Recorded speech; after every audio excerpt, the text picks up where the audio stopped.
Just going to give just a couple more minutes and see if we've got anybody else who's going to be joining us today.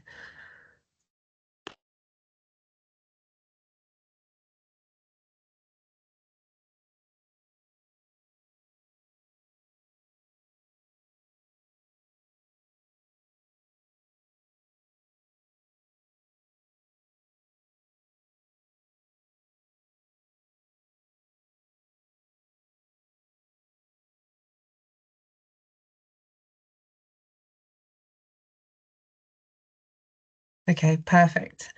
Hi, everyone. Thanks so much for coming along today. Um, So just quick introductions. I am Lucy and I lead the Compassionate Employers programme at Hospice UK. So for those of you who don't know what the programme is, my job is to work with organisations across the UK to review policies, to review guidance and practice to ensure that employers are prepared to support employees through really tough moments in life, including terminal illness, caring responsibilities, and bereavement. So you've all been invited along to today's session because your employer is a member of the Compassionate Employers Programme. And throughout 2025, we're kind of trialing this new way of engaging with our members and employees across the UK. And this is the first of our Awareness Day sessions, which are hoping to raise greater visibility around the topics that people might be facing. Today is the first in the series of events, so we'll see how it goes, and we do welcome any feedback as well after these events. It's always really helpful to know what's worked well, and any kind of reflections on what you maybe like to see in future events. But just to make you aware, we have a couple already in the diary for later on this year, which will hopefully be circulated around in your internal comms. So in June, we'll be doing a session on Carers Week, all about supporting carers in the workplace and recognising the pressure for employees who have caring responsibilities alongside their employment. In September, we'll be talking more about understanding grief after suicide around Suicide Prevention Day, which is on the 10th of September. So we'll be doing a session looking at the language around suicide, how you can support each other when colleagues maybe face suicide, but also just having more positive conversations around mental health and the importance of it in the workplace as well. And then in December, it is National Grief Awareness Week. So we always do a series of sessions during that week just to raise awareness of different types of grief and how we can be showing up for each other with more compassion in the workplace. So just before we get started, I just want to remind everybody that due to the nature of this topic, it's really important to look after yourselves. You may feel triggered or upset by content that we discussed today. So please feel free to take time out, take a step away. There will be a recording of today's session. So if you woke up this morning and you thought, actually, I'd really like to go to this, but you're feeling a little bit fragile, or actually you just think I could do with going out and getting some fresh air, the recording will be there for you to watch back. I won't be offended, so don't worry about it. I'd also really strongly recommend that just after this session, you take a step away from your screens, get some fresh air, have some downtime, just get yourself some space to have that space for reflection and honour any feelings that may come up during this session.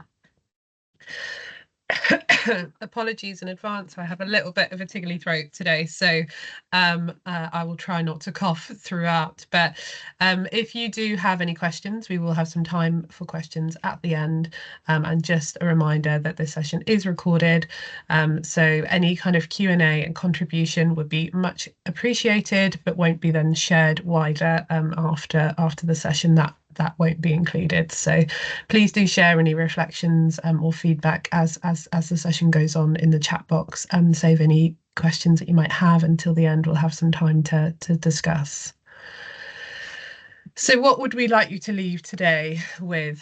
So, I think that lots of people, when I tell them that it's the 5-year anniversary of COVID, go, oh my goodness. I think most of us have carried on with life at the rapid speed as normal. And actually, I think it's quite hard to have reflection time for the pandemic. So today is all about just giving you a little bit of space to take stock and think about maybe the way that life has changed for you since the pandemic, the things that you had to overcome during that time.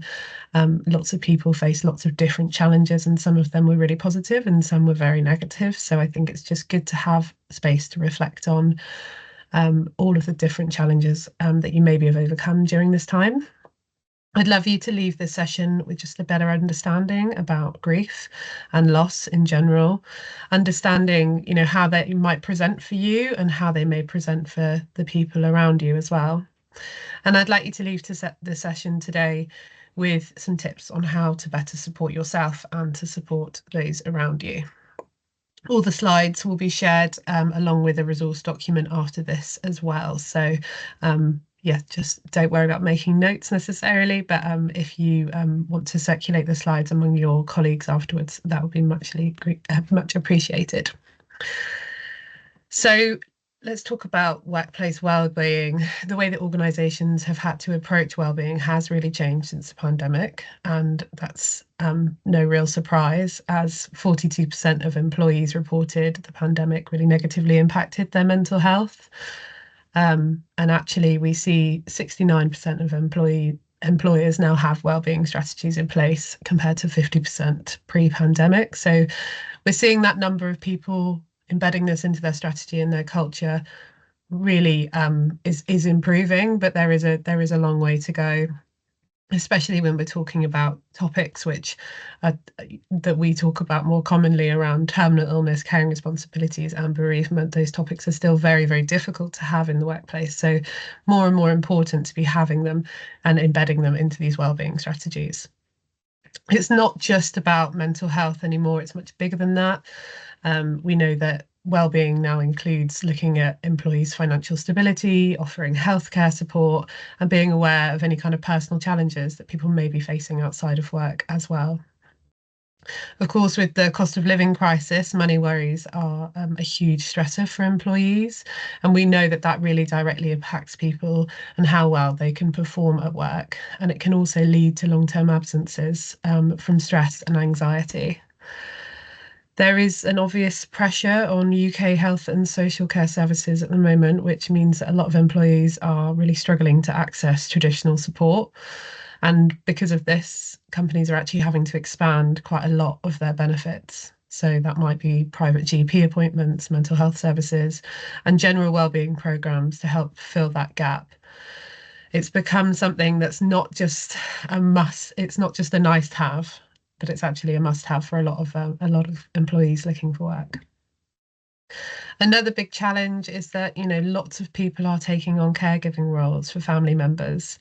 And that, again, is due to the ageing population, but also the fact that health and social services in the UK are incredibly stretched. So according to Carers UK, there are around 3 million people who are currently in full-time work who are also unpaid carers in their private life, which is quite mad to think about because it's an incredibly tough balancing act. And we're seeing more and more employees coming forward looking for support whilst they're trying to juggle those two really big roles in their life. And something that we don't talk too much or not enough, and we did talk about a little bit more during the pandemic, was actually grief. The reality is more and more people are being bereaved every year as we see more people dying. And recent research from CRIDER has found that 24% of working age people, which is around 7.9 million employees, experienced a loss in the last year. And actually, the reality of facing grief at work can feel like an impossible task if you have an employer who maybe is not well equipped to be supporting you. So we're going to cover a little bit around each of those different areas, but we're going to first think about the pandemic's impact on grief and loss. So it's estimated that 7 million people experience grief following the death of someone they care about every year. So huge number of people that will be experiencing that experience of grief. And during the pandemic, it was estimated that 1 in 7 employees were bereaved. People who were bereaved during the pandemic reported feeling a greater complications of guilt and anger and isolation when they're processing their grief. And actually, that's something that we are still hearing now. And actually, we're seeing people with delayed grief who are coming up to these big anniversaries this year, that maybe a 5-year anniversary since the pandemic, and losing their person. And they're really struggling still with those really complicated feelings of guilt and anger. And actually, it's not fair that it wasn't the way that it should have been for my person or for my experience of losing them. And the latest data from Marie Curie actually shows us that employees, sorry, one of the most common factors that affect employers' performance at work is bereavement, was an estimated 1 in 10 employees impacted at any given time. So that's outside of the pandemic as well. So it's really important just to know that actually in the workplace, potentially 1 in 10 people could be impacted at any one time. So I think it's important to recognise how different death and dying and grief looked during the pandemic as well, especially when we're reflecting on maybe the people who had experienced it during that time. And so many families feeling the ongoing effects of this. So these were some of the quotes that came out of the COVID-19 impact report. I didn't get to say goodbye.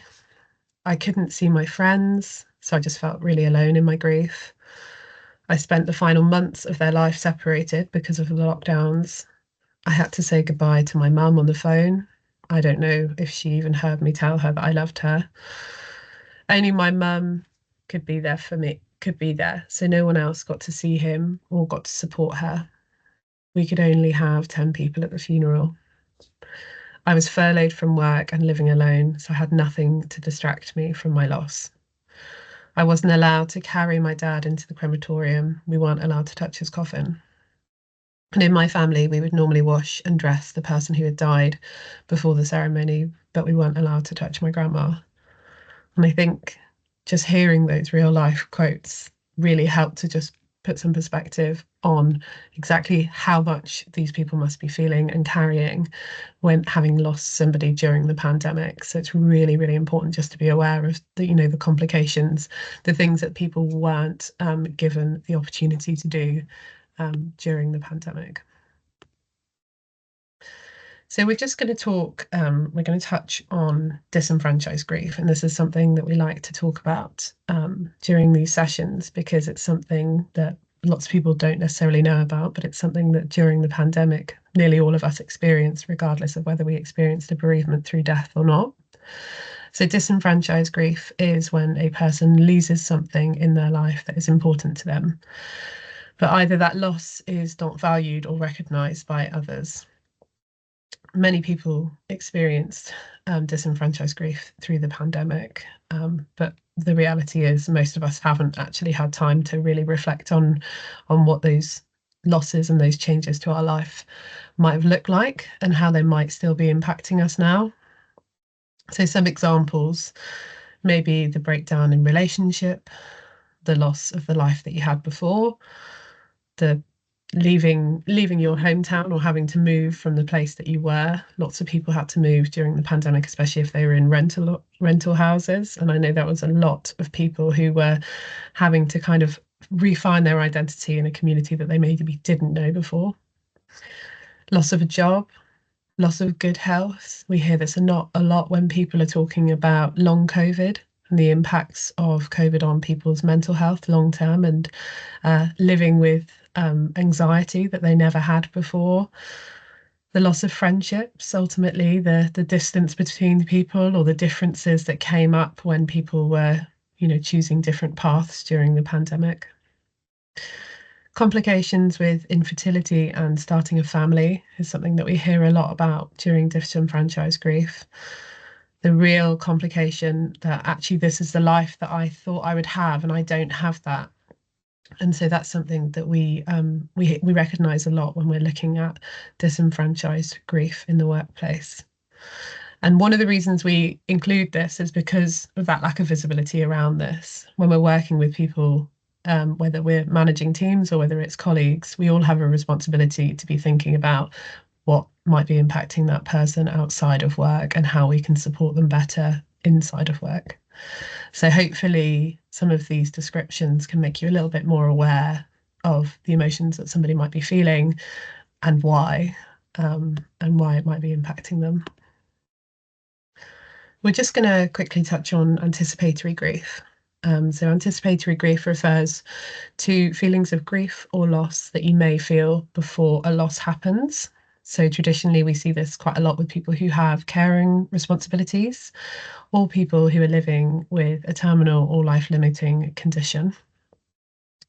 So some of the signs or some of the things that might present with anticipatory grief may be, being worried about the illness getting worse, what comes next, sad about the person's illness and its effect on your life, both yours and theirs, anxious about how you will cope without that person in your life, angry about why it's happening to both of you, guilty or ashamed about your thoughts or feelings. Lots of people who are living and caring for somebody who has a long-term health condition can really hope or wish for the end, wish for things to be over because they just don't want to see them suffering anymore. And that can come with a huge amount of guilt. Hopelessness because there's nothing that you can do to change the situation. And lonely, the impact of being a carer can have a real big impact on your relationships, whether that's with your colleagues, whether that's with your partner, whether that's with your friends. And it can be very impactful as well for your relationships within a family. So often we see carers come to these sessions, and one of the biggest challenges is actually that so much of the pressure falls on their shoulders. And it's very, very difficult, and you can feel very isolated and lonely, even within a family that's caring for one person. So that's always really important to reflect on. And as we see more and more carers in the workplace in the coming years, we're expecting to see a rise of it again due to the aging population and due to the fact that the health and social care services aren't necessarily there to support. So it's really important to be thinking about how we support carers in the workplace, and we'll go into it more during the June session. But I thought it would be good to bring into today just as a piece of reflection on the different things that people might be facing. We're just going to touch on the dual process model. So I don't like to lean too heavily into grief models, but I do think this model is quite a helpful visualization of how grief works for lots of different people. So this model really helps to highlight how we bounce between loss and restoration. So during our loss days, we may lean more heavily into our grief. We might sit in our sadness of our life before the loss. And often I refer to these days as duvet days, where you feel really weighted down by that grief and you can barely peel yourself off the bed or off the sofa. And this can be something that you're experiencing not just after a bereavement, but also in that anticipatory phase, or with disenfranchised grief as well. Those really difficult days where the emotions are just weighing us down.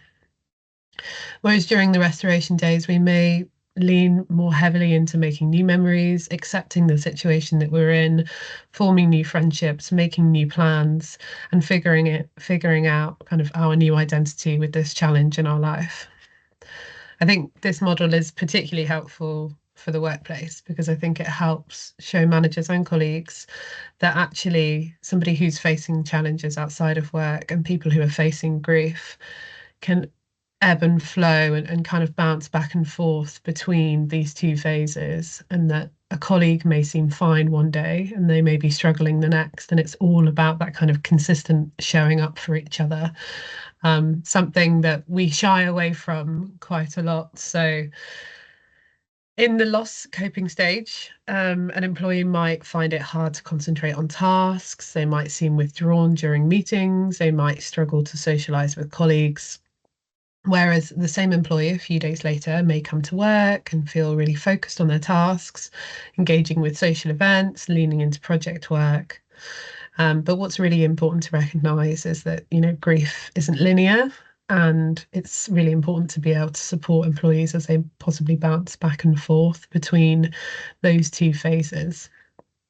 we often make the mistake, especially in the workplace, where we see somebody who's doing well and we see them in their restoration phase and we think, well, they seem fine and they're coping and they're getting on with things. And, you know, we kind of skip over the fact that something significant has happened for them. But actually, people are very good at masking, and there is no finish line. And it may be that that person is in that restoration phase, or it may be that they are bouncing back and forth between. But the whole point is to make sure that we are ready to support them as they do both, because this can go on for weeks or months, sometimes years as we bounce between those phases. So I think it's particularly important for us to help and helpful for us to highlight this during today's session, just as we think about colleagues that maybe have experienced a recent loss, but also for those who maybe have significant anniversaries coming up. One of the things that we see with people who have anniversaries that they mark every year is that they may well be feeling more in those lost days, and they may be carrying that weight a little bit extra on their shoulders. So really important to be mindful of that as we are approaching this kind of big anniversary. 5 years can be very significant for lots of people as a bit of a milestone moment in anniversaries after a bereavement. So, what does grief actually look like? And it would be interesting if you're happy to share in the comments just if any of these words make you think, oh, actually, I know what emotion comes from this in terms of what grief looks like emotionally, what does it look like physically, what does it look like behaviorally. So if you've got any suggestions, please do put them in the chat. I'll give you a couple of seconds.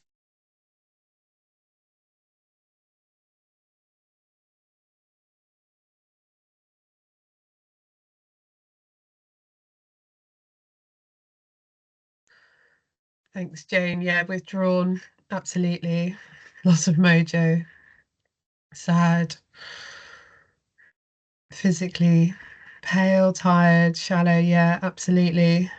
Reduced concentration is something that we talk about a lot, actually. The brain fog. Withdrawn, quiet, anxious.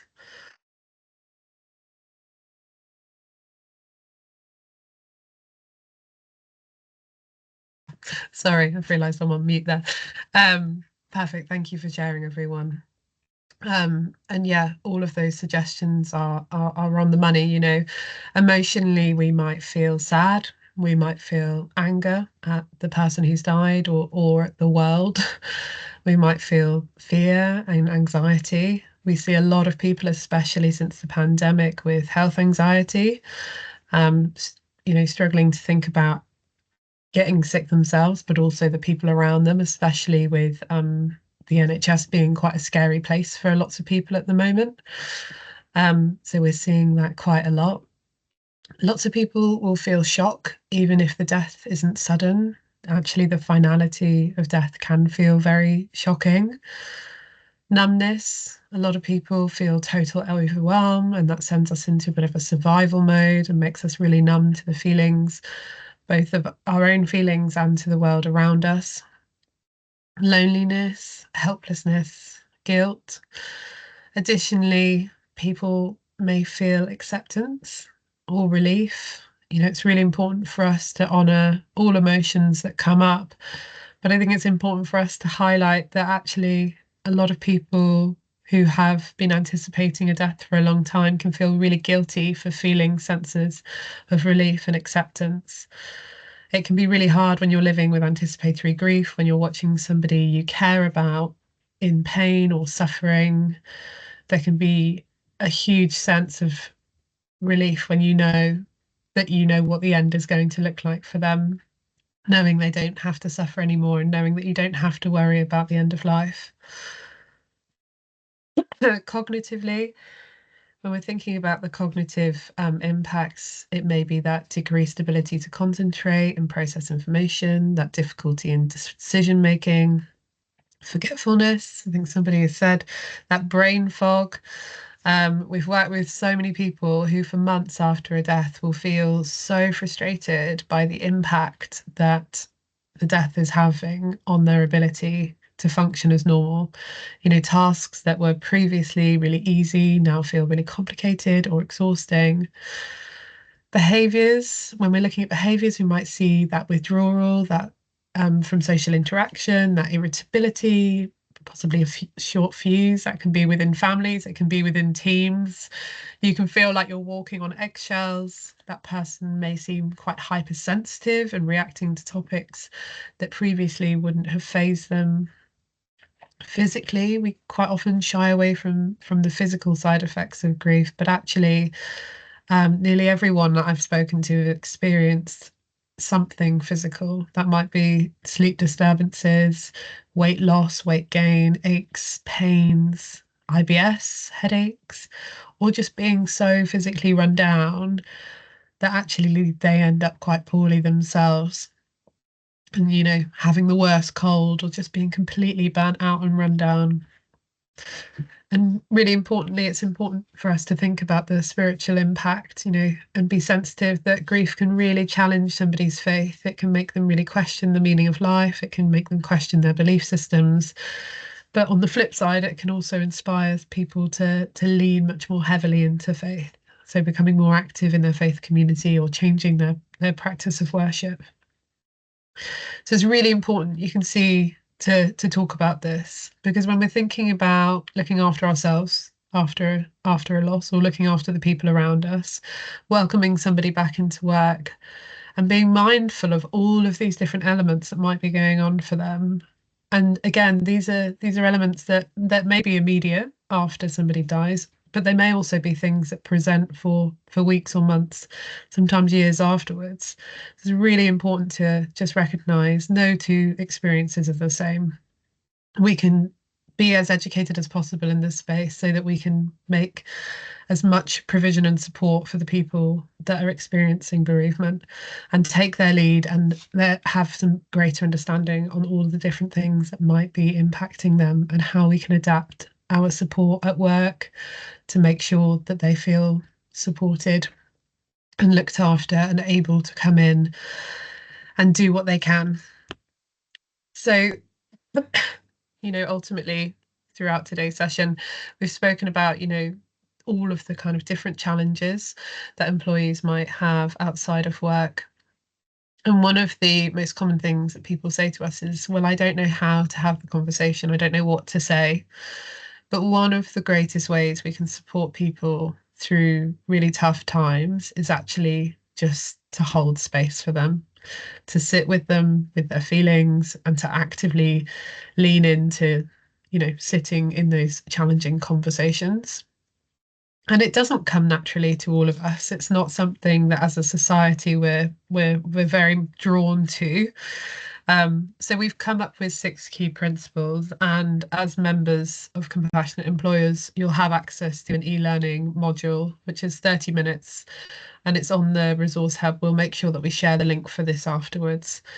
And what you can do is you can actually go on and practice all of these skills within this session. So number 1 is to listen attentively. So pay undivided attention.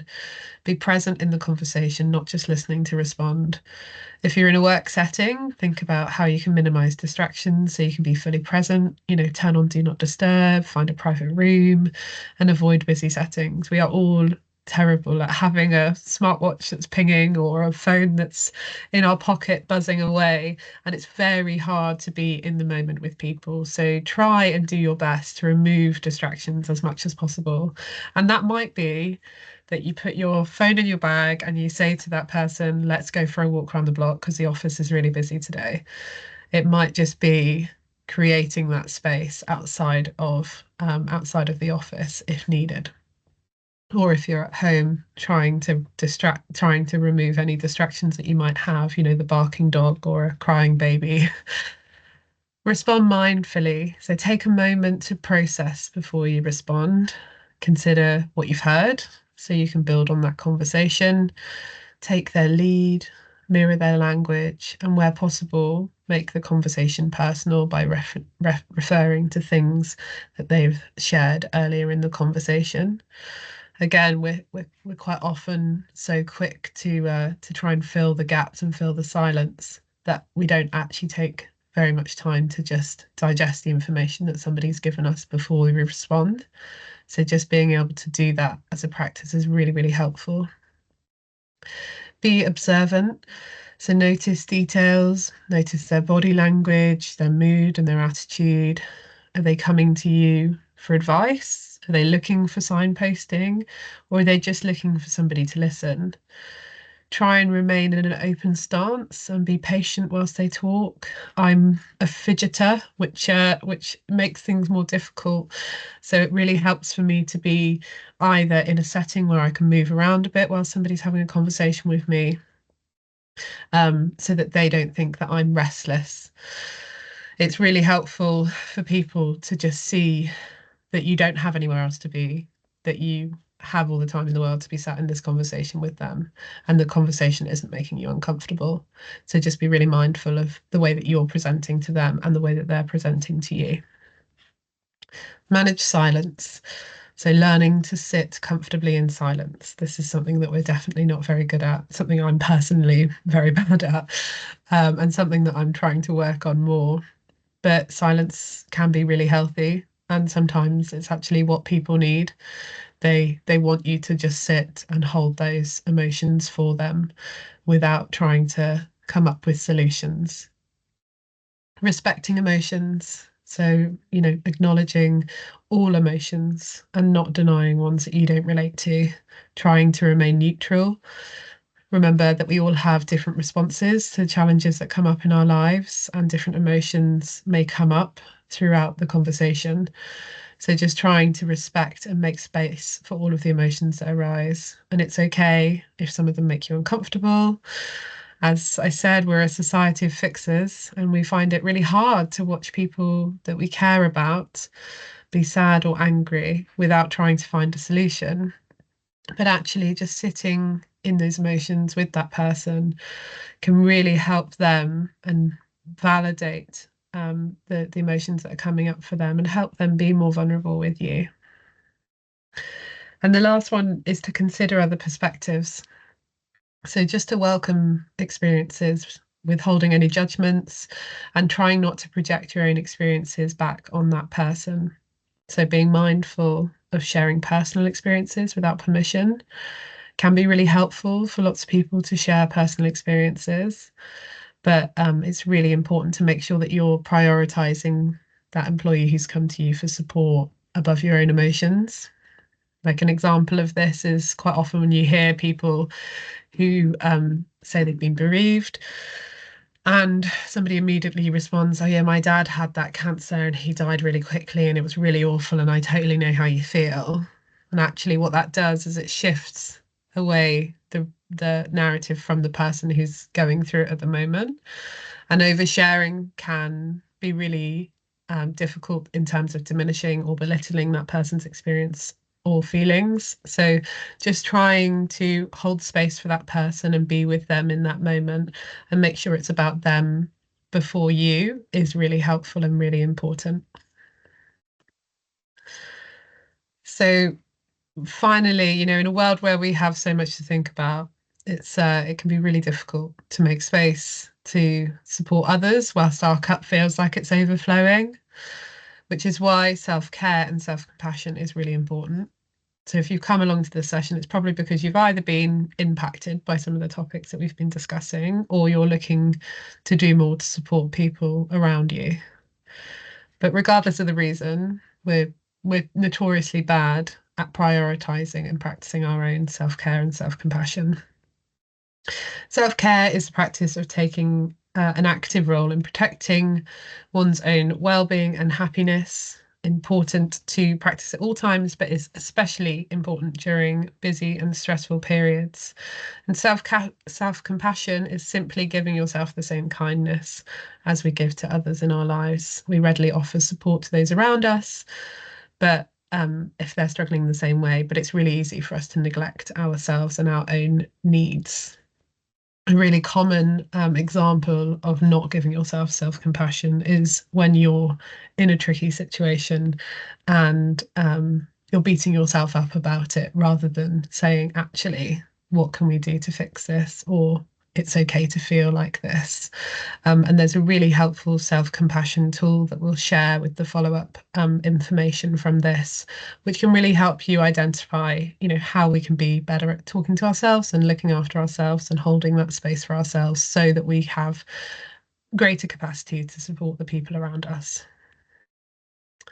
So I thought this was really helpful. I think self-care quite often gets thrown around as a term that we think means that we have to be able to go for a spa day or, have a whole day to ourselves, pampering ourselves. But actually, I thought this was a really great reminder that self-care can be anything that helps you and your well-being.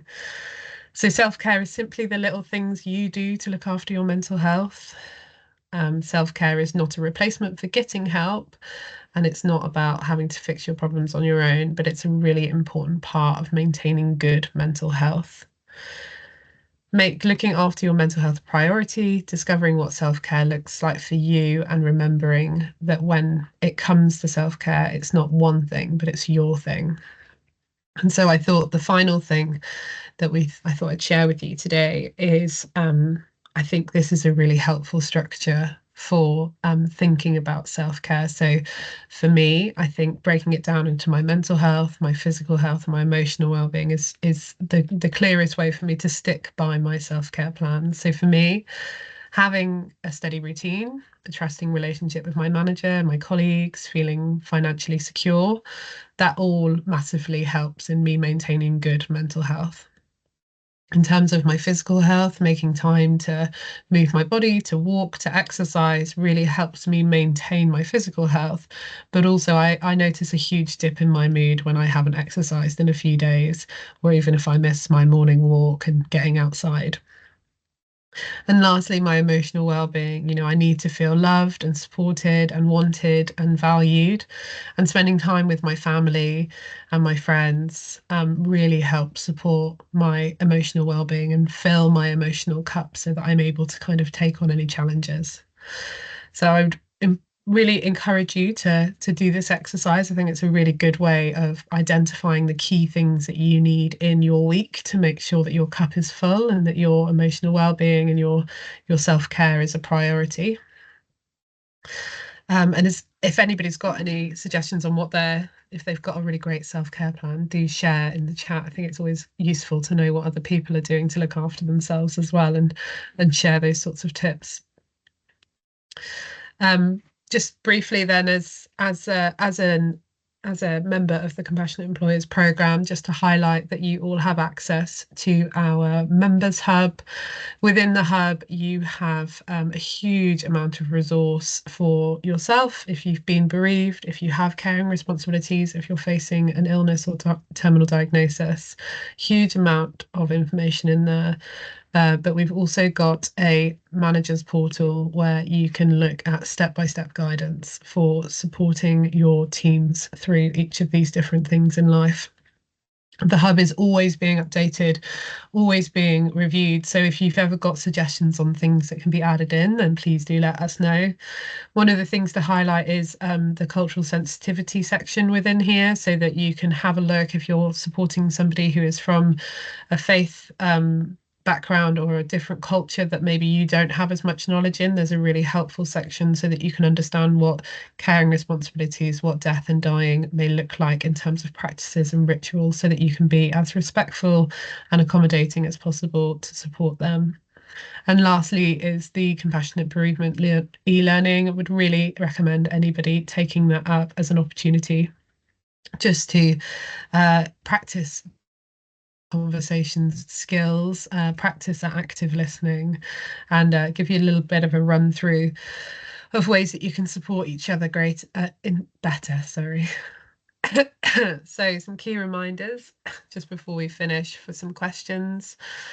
So 5 years on from the COVID pandemic, and people may well be facing really significant anniversaries of loved ones this year. So, be alert, be compassionate, be present for those around you. And if you're experiencing an anniversary, or you've recently experienced a bereavement, then, be kind to yourself, treat yourself with that compassion, lean on the people around you, communicate your needs to the people around you. Don't feel guilty for needing that additional support or that additional time off. Grief is not just something that we experience following a death. Really important just to recognize that disenfranchised grief as well, and as well as anticipatory grief. And it might be, and so it's just really important to think about all of those things, especially to support the employees around us. Sitting with people in their sadness, holding space for them to be vulnerable can be much more impactful than actions or words. So don't be afraid of, what do I say to this person? But please don't worry. Oh, thanks, Jacqueline. Yeah, so make sure that you are there to sit in that space with that person. And we all face challenges in life. Self-care is a way of ensuring we are in the best possible headspace to take on those challenges. So, just a few key reminders for you today. Has anyone got any questions?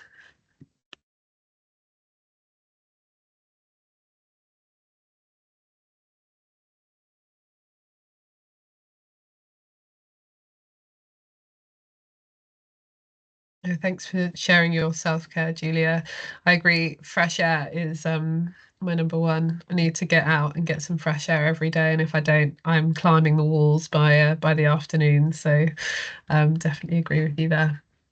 Okay, perfect. Well, if there's no questions, then please take some time back and get out for some fresh air, perhaps. I will circulate all of the slides, and you'll also receive the self-compassion and self-care guide as well following this session. Any reflections are always welcome. But yeah, thanks so much for joining, everyone, and have a lovely day.